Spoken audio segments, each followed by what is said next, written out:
about courtroom proof, and I still remember it. And that's a big part of what we're going to talk about today. And then I got a message on whatever X, on that thing, a guy who said, I went through Catholic school, and then how priests call it hatch, match, and dispatch, right? Namely, baptism, marriage, and funeral is the 3 times you see every Catholic. And there's a lot of drifting usually after certain sacraments are achieved. And he talked, I drifted, and now I'm wrestling with doubts about how can we know there's a God? And I told him, I'm talking about that today, right? So what we're going to start with is me getting my notes out. One idea that you'll find young people unintentionally misuse is they'll talk about scientific proof for God. And what that tends to mean is not what they think it means. Scientific proof is achieved by conducting experiments, by creating hypotheses, testing the hypotheses, and all. Nobody makes any kind of judgment about anything through scientific means, right? None of you who are married did some kind of scientific test. I hope if you did, we have doctors that can help you, right? How did you know you're called to marriage, let alone you were called to marry that dude or that dudette, right? Basically, the way most humans operate is through what Dr. Peter Craves, one of my favorite philosophers, he calls courtroom proof. He says 99% of the population lives 99% of their lives in the world of courtroom proof. And what courtroom proof is pretty simple. You just weigh evidence. What's the most likely thing? And for this to make sense, this is where the happy board of doom comes in. You want to remember, oh boy, I'm going to be bad at this. I'm sorry there's green. Yay, I don't want to use blue. Because Jesus' favorite school is MSU. You have things that are probable, right? I hope you can read my writing. This is not Hebrew. You have things that are improbable. You have things that are possible. And you have things that are impossible. Is that an M there? I hope so. All right. Flint Public School at work here. All right. So the biggest category here is possible. Just about anything is possible. The world could end before I finish the sentence after this one. It's possible, right? It's possible that I could spontaneously burst into flames. It's happened. Really? I thought that, thank you. Okay, we did eat Taco Bell yesterday at one point. So. Almost anything is possible. And when you talk about impossible, that's a pretty small category because we don't know what we don't know. My dad always points this out. So his dad came here from Germany, okay? And he got a job pushing a broom at Buick City. And then he worked there for 38 years, my grandpa did. Okay? And when he retired, he did the Genesee County thing. He bought his first brand new car, right? A Buick. He bought a Buick. And I remember him driving it over to the house, and none of us had seen a brand new car before, right? We had cars held together by duct tape and sheer will, okay? There was a brand new Buick. It was the first time we saw windows that you don't crank. I'll never forget it. And we called neighbors. Like, neighbors came over. This was one of the first cars with those little push a button. And of course, being my people, within 2 hours, that door was off the car and completely disassembled to see how did they do that. Right? This is what rednecks do with shiny things, right? We're like, we have to know how this works. Poor grandpa. But if you would have said, now we remember just, holy cow. And I remember the first engine that they didn't put carburetors in, right? And the firing caps. Like, we're like, well, how does all this happen? And then you hear the magic words, computer chips. You're like potato chips? Or, right? Now, can you imagine my grandpa getting in a Tesla today, right? He would have told you that's impossible. And most of us would have went, that's impossible. In the 1970s, there's no such thing as a car that doesn't run on gas, that has no engine. It's got, 12 moving parts in the whole vehicle. And by the way, it can drive by itself. So impossible? Who knows? We have no idea what the next technological leap is going to be, let alone what we don't know about nature or the world around us. So that's, sorry, I've been saying that about the wrong word. I mean that about impossible. Very small category and a lot of question marks. When you get to probable and improbable, that's where most of us live our lives. This seems likely. This does not seem likely. Could I burst into flames spontaneously? I think that's possible. It's highly improbable. How we doing? We doing good? That for most of us, this is where we live. Probable and improbable. It's probable that we'll finish this up today moderately on time, and then you get to go home, right? That's what's probable. When we start talking about God, is there a God? Right? What we want to figure out, is that what's probable or is that what's improbable? Is it likely there's a God or is it unlikely there's a God? And we get there by courtroom proof. Namely, focus. You guys, this is why I write down my homilies. Because otherwise I'll be up there and all of a sudden we're talking about things that have no connection to anything except whatever the little mouse up there, the bag of cats in my head says. Courtroom proof is pretty simple. You just weigh evidence. And you say, what's probable, what's likely, what's not likely. So this all comes from C.S. Lewis and Peter Crave, two guys who kind of put this way of thinking together. And you're talking about two intellectual heavyweights, right? The head of the philosophy department at Cambridge. You're talking about where we live most of our lives. Courtroom. We take everything, we put it in the courtroom of our mind, we weigh evidence, and we say, well, what's likely, what's not likely? We doing good so far? All right. What I want to present us with is, to me, the simplest argument to understand, as well as oddly the most powerful, because it has no connection really to science, although some. It just has connection to human experience. Namely, what we call the argument from design. Does anyone know this? When I guest lectured at MSU, where Jesus went to school, in the philosophy department, this was the argument no one could really do anything about except go, well, all right. Hey, and what is it? It's, all right, what is this thing? Spinner 3, all right? See this? It's a book. Ooh, it's a spinner. All right, we got the spinny thing filled with books, and it's in the library. That's very convenient. Yeah? Now, what if I told you, truly, that craziest thing happened, right? Our maintenance man was collecting all of this wood, and he was carrying it over to a fire that had a barrel of ink in it. He threw the wood in, there was an explosion, and that happened, right? And it not only blew up, but when it blew up, it formed this bookshelf filled with books. How crazy. And by the way, that happened in the library. And what are the odds? What are the odds? They're infinitesimal.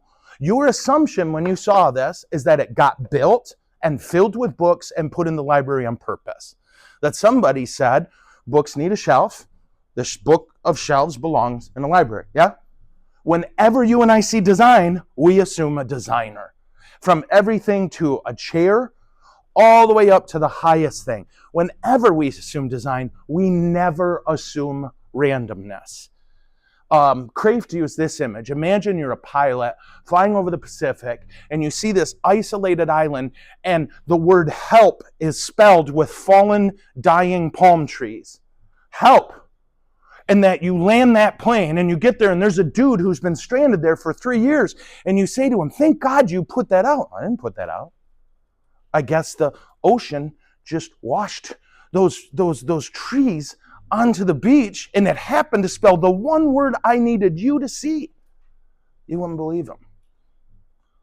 When we look at our creation, do we really believe it's likely that it is a result of randomness?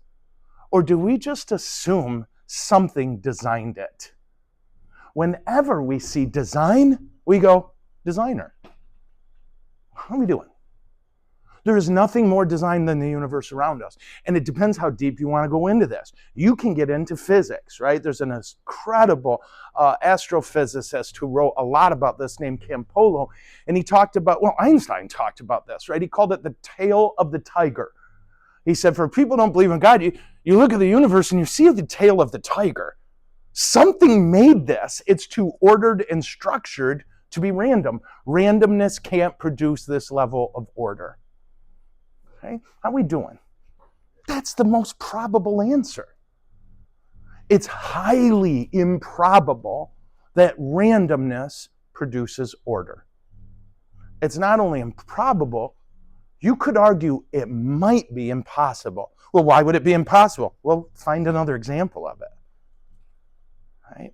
The human body is another one. If your kids love that kind of thing, right? Biology. The human body is amazing, especially mine. Just kidding. Sorry. It was a good joke. The human body and the way it runs, the way it moves, the way it's connected to the world around you and to each other, it's just astounding. Could randomness produce this? It's more likely that thing was random than you. You're infinitely more complex than that. We had a guy at seminary who became a priest, who was a neurosurgeon, who left a fairly to partly cloudy, lucrative career as a neurosurgeon to become a priest, and he's a good one. And he talked about, literally, this is what he said, I've never met a neurosurgeon who wasn't a believer in some kind of God.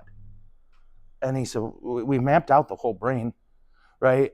We've mapped the entirety of the brain. You poke this part and it activates this. You poke that part, it activates that. What have they found out? We have no idea what unites all of those disparate functions of the brain and makes them work together. We can't explain human consciousness. We just can't. And he said, there's something invisible to every human. And if that's true, where did it come from? Something invisible. Right? He laid it out. So I invite you to remember these things because it's fairly to partly cloudy helpful, particularly with young people who are struggling, right? And it's a normal, healthy part of growing up. You start to doubt everything, except yourself, of course. That would be ridiculous. You start to doubt everything. Where a parent says the sky's blue, they're like, could be green. Right? That's a normal stage of human development. If we push the panic button, we just make it worse. If we say, hey, you want to talk through it? Here's why I believe. Right? Here's why I believe. I believe because, like the whole human race, I live my life out of the courtroom. Right? I take everything to the courtroom of my mind. I don't ask what's possible or impossible because everything is possible, and we have no clue what's impossible. No clue. Right? I go by probable and improbable. And to me, it's improbable that all the structure we see around us, the orderliness of creation, the interconnectedness of it all, seems pretty odd to me that that's random. I haven't ever found randomness that produces order. I think there's, and all this takes you to is a God. Right? Doesn't take you to Jesus, right? Or the God of the Hebrews, or the God of the Christians, or the God of the Muslims, or Buddhists, or the many gods of Hinduism. It just takes you to, there's something out there. There's something out there. Okay? Any questions or comments? Rude allegations? Father, you suck. Okay. We got it? Feels like that went fast. Okay, I guess I'm used to teaching high schoolers, right? Where they're, I always told the high school kids when I was teaching them, you're going to be such good Catholics, right? Just sitting in the pew. Practice. St. Allen Iverson. Okay, so next thing we'll look at is we say what at the beginning of the creed, I believe in one God. Okay. Once we get here, we start to move out of pure reason. Pure reason easily can take you to a God. something out there. Okay?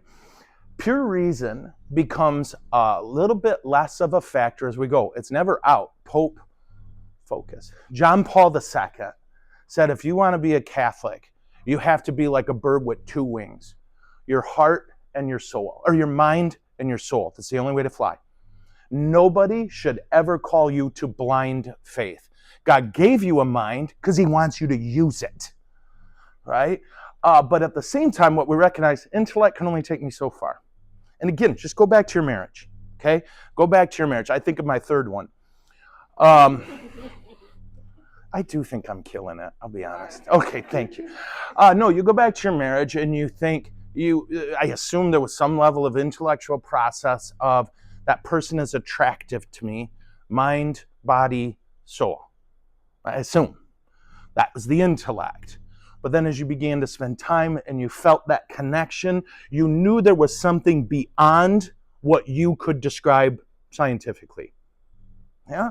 You knew there was an invisible quality to your love that you could neither articulate nor express in a way that accurately conveyed how you felt. Right? It's kind of the same here.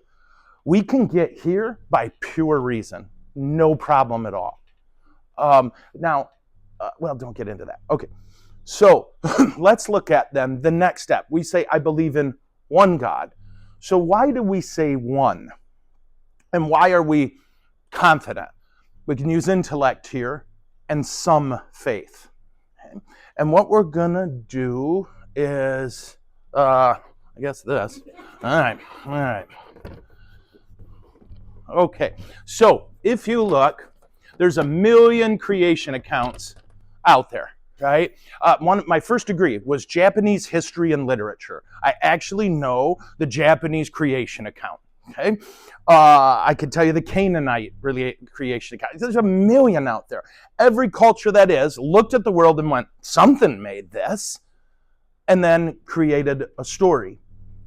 What's fascinating, and you will not find anybody that disagrees with me on this, from the rock solid Christian philosophers to the hardcore atheist ones. The Jewish Christian account is completely unique in 4 ways. Okay? There's 4. Oh, you're going to heaven. I award you 6 Jesus points. All right. If you get to 10 million Jesus points, you earn heaven. Yeah. And the only way is by serving me. That's the way to get them. Wouldn't that be awesome? And I always tell people, if I'm wrong and you're in hell, what are you going to do? You know, that was awful. Yeah, write that down. Okay, so what we're going to do is look at the ways the Hebrew creation account is totally and completely unique in all the world. Okay, and there's 4 ways. You say, in the creation account written in Genesis, God creates on purpose. God creates out of love. And God creates out of nothing. See those 3 right there? No other creation account in the whole world has those 3 elements. Any one of the 3.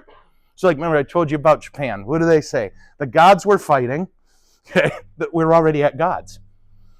And one of them, at the end of the battle, plunged his spear into the ocean and stood.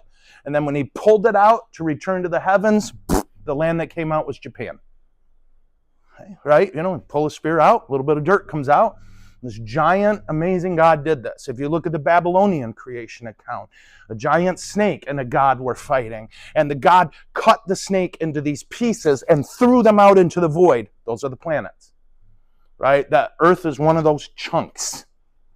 Right? In every creation account, there's already matter. There's something for the gods to work with, to make. What does it say in the Hebrew account? There was nothing but God. And what does he say? Let there be light. And there was a thing called light. Yeah. It's astounding. You can study every creation myth in the whole world. None of them did God create on purpose, out of love, or out of nothing. And in the Hebrew account, all 3. Why did God make humans? Why did God make the universe? For humans. Why did he make humans? He needed something in creation that could love him back and didn't have to. Angels have seen God, so there's no need to convince them. You and I, in the words of Jesus in St. John, what did he say? You believe because you saw. Blessed are all those who have never seen me and will never see me and still believe. Those are Jesus' words. Why? Because for you and I, our ability to say to God, I love you, for no other reason than we love him, makes us completely unique in all of creation. The angels look at God, they never need convincing, right? Their love is pure and perfect, and it's chosen, but because they've already seen God. How we doing? Your God made the human race for no other reason than he wanted something to love that'll love him back. If you're love, you need something to love you back, something that doesn't have to. That's what makes this so incredible. And again, made it out of nothing, and it was on purpose. The God in the creation account of Japan, he didn't mean it. He's pulling his spear out of the ground. He just kicked some butt, right? The God in the Babylonian creation account, he didn't mean it. He was cutting up his enemy and throwing it out. Our God went, I'm doing this. And why am I doing it? I'm doing it because I'm in love. I am love. I need to love something that doesn't have to love me back, right? And how am I going to do it? Out of nothing. And that's the fourth and perhaps most important point. God comes from outside in. This can be a little tough to explain. But the idea, again, in the creation account for the Jews and for us Christians, is that God is not a part of creation. He's above it, right? And all those other ones, the gods are a part of things. It goes back to God creating, he made out of nothing. God is not caught up in a process. God's making choices, and the choices result in creation. I'm using the word choices. God doesn't choose, but it's the best word we got for whatever goes on in that head. Right? That our God is outside of creation, making it. He's a part of it in the same sense that any artist is a part of their art. But he's not beholden to it. Now, this is where I'm going to bend your brain a little. And so please don't hesitate to say, A, that was stupid, B, it makes no sense. Okay? For us, a best example of this is in our idea of what we call linear time. And what is linear time? It's the time you and I know. It's the only time we know. We can't do any other kind. It's part of our limitation, and it's part of the blessing of us. What is linear time? You and I move through time nonstop. We cannot stop time. We cannot go backward. We cannot go forward. And it's stupid, but it's a cute game you can play with your kids. If I say now, what time does that refer to? Right? When I said the word now, that's in the past. If I say, well, I'm going to say now in 3 seconds, and that's now, that's in the future. We just move forward. We have no choice. We have no ability to stop, slow down, speed up. We have none of that. We are in linear time. How we doing? Yeah? Oh, holy crap. Okay. So the thing about linear time is this. You weren't. Yeah? There was a time you weren't. For some of you, it's as many as 26 years ago. I love that you laugh at my jokes. You are, and you won't be. Right? There will be a day where we put you in a hole in the ground and go back to the church and eat ham and potato salad. Yeah? Depends on your church, right? At the church I grew up in, we got chicken. So I don't want to brag, but it's how it was. You weren't, you are, you won't be. Well, how did you happen? Well, easy-ish, right? Mom and dad. Okay, how did mom happen? Mom and dad. And we just keep going, yeah? Stick with me, this is weird, okay? We just keep going, right? Well, then how did we start? Right? How do we start? If I require something to make me, if I require two somethings to make me, how did I start? How did humans start? It's impossible. You can't just infinitely regress, right? The argument where they say, well, it's a turtle on top of another turtle. Do you know this one, the Buddhist monk telling this story? Well, how did the earth get in place? Well, it's held up by a duck. Well, what's holding the duck up? A fox. What's holding the fox up? A turtle. Well, what's holding the turtle up? Yeah, it's just turtles all the way down. Right? Great story. Yeah. For us, we're not Buddhists. We're Catholic. We're Christian. We're Jewish Christians, however you want to call us. We go, oh no, there wasn't. And then there was. And why was there? Because there's something in the universe to which none of these rules apply. How we doing? Yeah? Because if any of these rules apply, we aren't.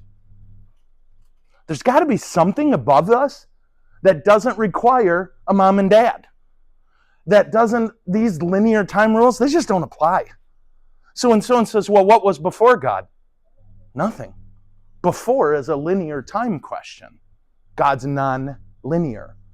So when we just prayed Mass, right? Or whatever Mass you were at or are going to today, when we finished the Holy Holy, the priest started saying the Eucharistic prayer. That's when you were at the Last Supper today. Right? The Last Supper that happened 2,000 years ago in linear time. But guys, there's only one Eucharist. And it happened at the Last Supper. So we let God take us out of time to be at the Last Supper. That's how we're saved, by something that happened 2,000 years ago on our time. Right? Jesus died 2,000 years ago. And I've sinned since then. I checked. Right? But that act is outside of time, because it pertains to God. It's not limited by linear time. The only time God was limited to linear time was when he chose to be like us for about 33 years, and we killed him. So when Jesus said to Peter, you're going to deny me 3 times, he wasn't predicting the future. He was telling him what already happened, because he's non-linear. How are we doing? And again, he has to exist. Philosophically, how else did we start? If my mom and dad made me and her mom and dad made her all the way down, it ain't turtles till the end. Something exists to which this doesn't apply. It's like asking, what apple is an orange? Right? When we say, well, what was before God or what made God? It's like saying, did you change the oil on the banana? Right? It just doesn't make sense. There has to be something out here that's just not in linear time, to which these rules all don't apply. And the creation account tells us this. Now, does that mean we need to believe that God made the world exactly like it says in Scripture? No. God wasn't giving us a biological text. He was trying to reveal himself to us. Can a Catholic believe that God made the world in 6 linear days? Sure, who cares? The church always says, believe whatever you want. As long as you believe that. Because that's totally unique. When Darwin wrote his book about evolution, you may remember the Pope at the time wrote, that's pretty cool, we should check that out. Right? Why? We're not threatened by it. We're not fundamentalists. We don't read a scriptural text that isn't science or biology as if it's that. What is God trying to do in Genesis? Say, look at me, I'm different. What's the Hebrew word for different? Holy. Right? I'm unique. I'm set apart. Isn't that cool? How are we doing for time? Holy crap. Oh, okay. How long do I have?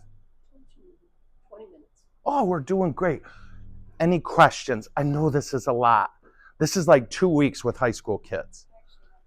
Yes? My son asks about death a lot. Nice. What happens? Like, he's terrified. Oh, boogly. How do you answer? Yeah. We just say only God knows. Yeah, I mean, to say, how old is he? He's 8. Okay. Yeah. All right. Okay, so one thing I'll tell you, when I answer these type of questions, and I'm happy to give my go, I'm not a dad. And I think God did that on purpose. Lord loved me. I'd probably like, yeah, we're all going to die, son. You know, I'd be like, when? I don't know. Could be today. You know, I suck, right? The Lord took me out of the gene pool on purpose. But for me, what my mom did, we had a neighbor who was, and I don't know how old she really was. I was 7 when she died, and I thought she was like Yoda age, right? Like 1,000. Of course, in retrospect, she was probably 60, But what my mom did was her and Dad sat me down and said, we called her Aunt Ida. She wasn't really my aunt. Aunt Ida went to be with the Lord, and we're going to go to the funeral home. And I don't remember this, but Mom said I fought very hard. That's okay. I can play here, right? You can't play at a funeral home. But Mom took me to the casket and knelt next to me and held my hand and said, I remember this. I can still see her. Son, this is death. Right? It's very German, right? This is death. It happens to everyone. Yeah? But Jesus wins. Jesus took Aunt Ida home. We'll see her again. And that's as far as she went, right? But one of the things we ran into, we have funerals over at the church all the time. And at my other parishes, what we always did was had the kids from school come out. And as we're moving the body from the back of the church to the hearse, we have the kids all lined up praying a rosary, okay? And we did have some parents who were like, that'll freak my kid out. It was like, well, they need to know, right? You don't protect them from information they need. I think that's one of the reasons pets are so important. I know that sounds funny, but remember, I don't know how old you guys are, but was I the last generation they read Old Yeller to? You're like, oh my God, right? This beautiful story of a boy and his dog, and it ends with Dad putting a bullet to the dog, But that was important for us to know. Everything is born and lives and dies, right? And what we do when that happens is we return home. That this time on earth is the second shortest time of our life. An image I use with high schoolers, and I don't know if it would work with squeakers. I really don't. And I don't know when you tell kids the facts of life, right? And again, you know what I mean? Now. But as if you think of a baby in the womb, that if it could, reason like an adult and talk to you, it would have a lot of weird questions, right? It would ask why his body is using all this energy for these things. What are those things? Oh, those are called eyes. So you can see. It's dark in here. Yeah, but in the next place, you'll need those, right? Why am I wasting all this energy growing limbs, right? In the next place, you're going to need those, right? And you could go on and on. The baby would have no clue why so much of its energy is used doing useless things. I don't need a mouth. You will, right? And it's the same here on earth, that we recognize we're in a womb, right? It's why baptismal fonts used to be shaped that way, because we're in a womb and we're going to be birthed into heaven. That's the eternal one, right? And so sometimes when something terrible would happen, that would be I don't know why this happened, son, but you'll need it in heaven. Whatever it is, right? Maybe God needed to make you a little tougher, right? Maybe God needed to make you a little gentler. Who knows? But either way, he's getting you ready for heaven, because that's what you're made for. Right? So I don't know if that's helpful. Yeah. And be sure and tell them they don't know when it'll come. What was it? I always get, oh, sis. There's ones where parents, well-intentioned, of course, will tell their kids, it's like falling asleep. Oh, God, don't tell a child that. They'll be in my office for 3 years, right? My son's not sleeping. You scared the snot out of him, right? It's kind of funny. But that's where I just remember my mom, and I know this is terrible, but every kid in my family has a story about mom or dad taking us to a funeral home going, this is death. It's going to happen to all of us, right? Their soul's in heaven, and it's waiting for their body. Their body's going to join it someday when Jesus comes back. Yeah? And they're happy there. They're praying for us. We pray for them. And there will be people who, and Jesus helped them, will give you the whole, well, you can't tell people that folks are in heaven. We don't know. Go ahead. Well, what's it going to hurt? Right? I believe in hell. I believe people go there. I don't think there's any value in speculating. None at all. Right? The church only tells us who we know are in heaven. There's no point where the church says that person right there, they're in hell.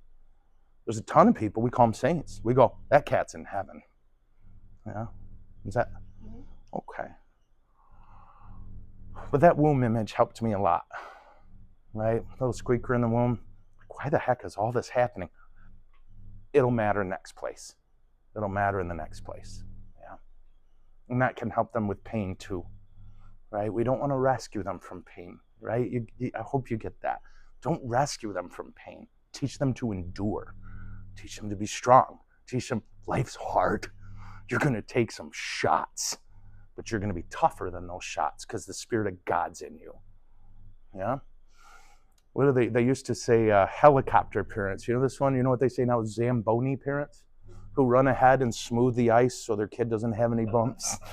Right? It's like, no. You know, I remember coming home sometimes and crying to mom, and seriously, you can ask my sister, she go, Joe, life's very hard.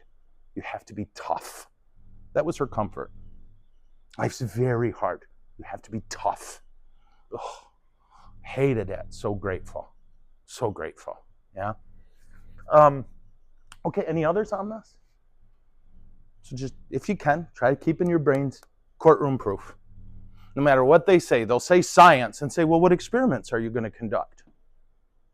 Right? No, we use courtroom proof. We go, what's probable? What's improbable? What's likely? What's not likely? And when we look at the design of the world around us, just like we do anytime we see design, we go, someone made that, right? Nobody assumes a cake came out of nowhere. I pray they do. It would be so cool. As a fat man, I would just love like random cake. Wow, thank you. Anytime we see design, we assume designer. And for us, when we look at our designer, we say, well, look at this. In all of human history, there's only one creation account that does this. Yeah. One of the things that real quick. If you look at the success of Christianity in Greece, which nobody saw coming, right? Nobody saw it coming. The Romans and the Greeks were deeply religious people. But you have to remember, when we say deeply religious, it doesn't mean what you and I say now. For them, religious just meant, it meant, like the Romans call it pietà, where we get the word piety. Just means do your duty. Duty. Did anyone laugh? That's all. And what's your duty? Sacrifice to the gods.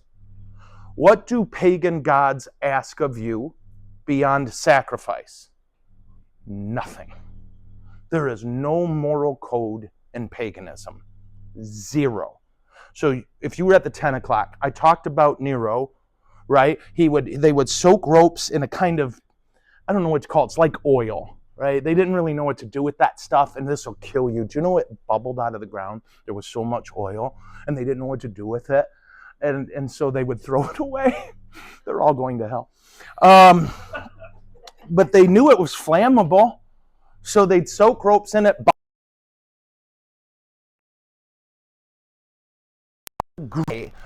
to light up the place where they played games.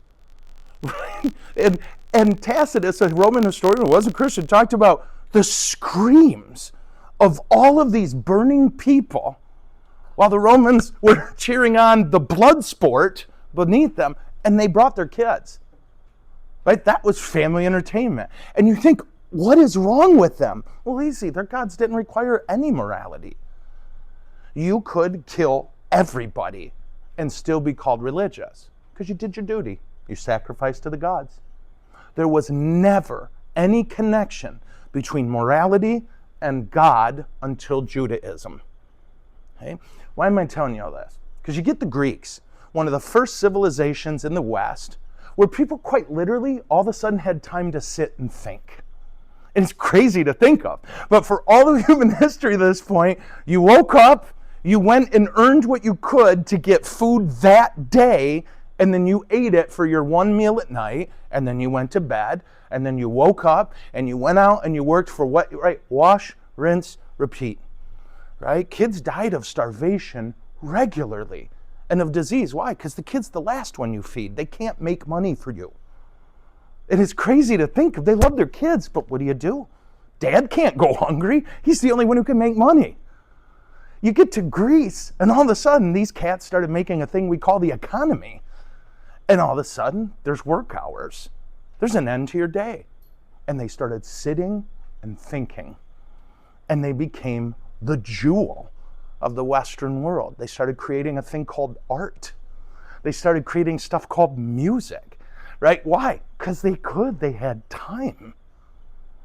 And so by the time Paul gets to Greece, Athens particularly, they didn't call it Greece, right? But the city of Athens, by the time Paul gets there, it says he was standing, or Paul says, he was standing at the, what do you call that, Areopagus, okay, this big old temple and marketplace.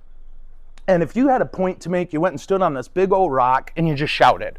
And then their sport was, go listen to that guy and argue.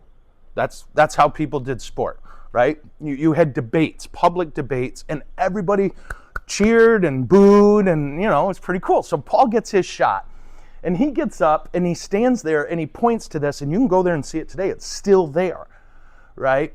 He points this monument the Greeks built, quote, to the unknown God. And this came from, give me a second, Aristotle, Plato, Socrates, who looked at everything, went through some of the process we just did, and said, I think it might all be crap. These chaotic, petty gods, they can't produce this. Right? All these gods we worship, like Apollo or Mars, or you just go through the whole thing. He was like, that can't be true. Right? They're made. Who made those gods?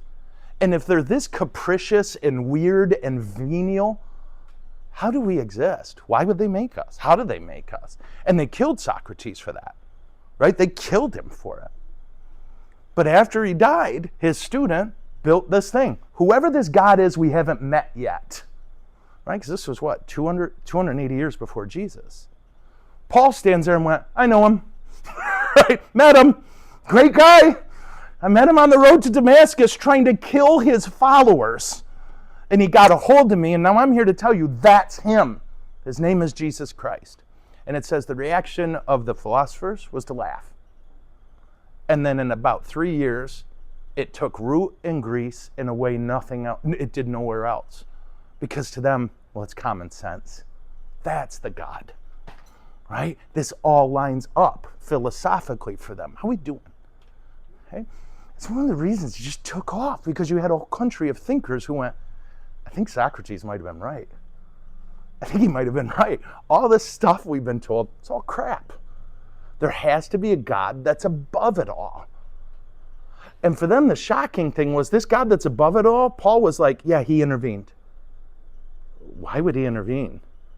Oh, to save us. How does that not capture your heart?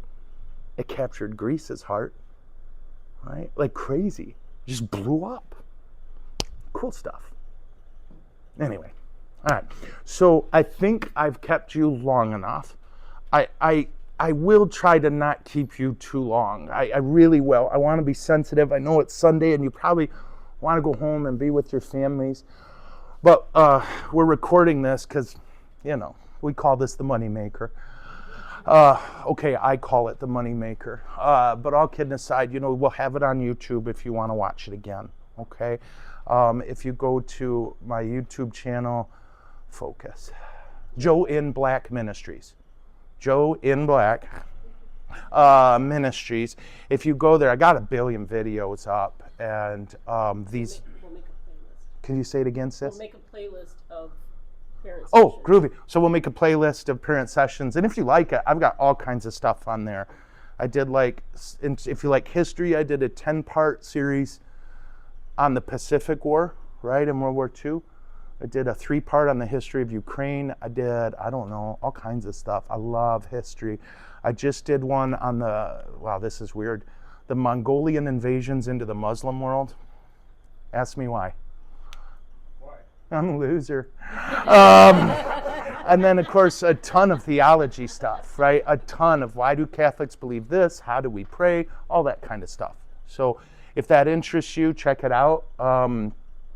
Groovy. Okay, any questions? Okay. All right, well, Jesus, we give you our kids, huh?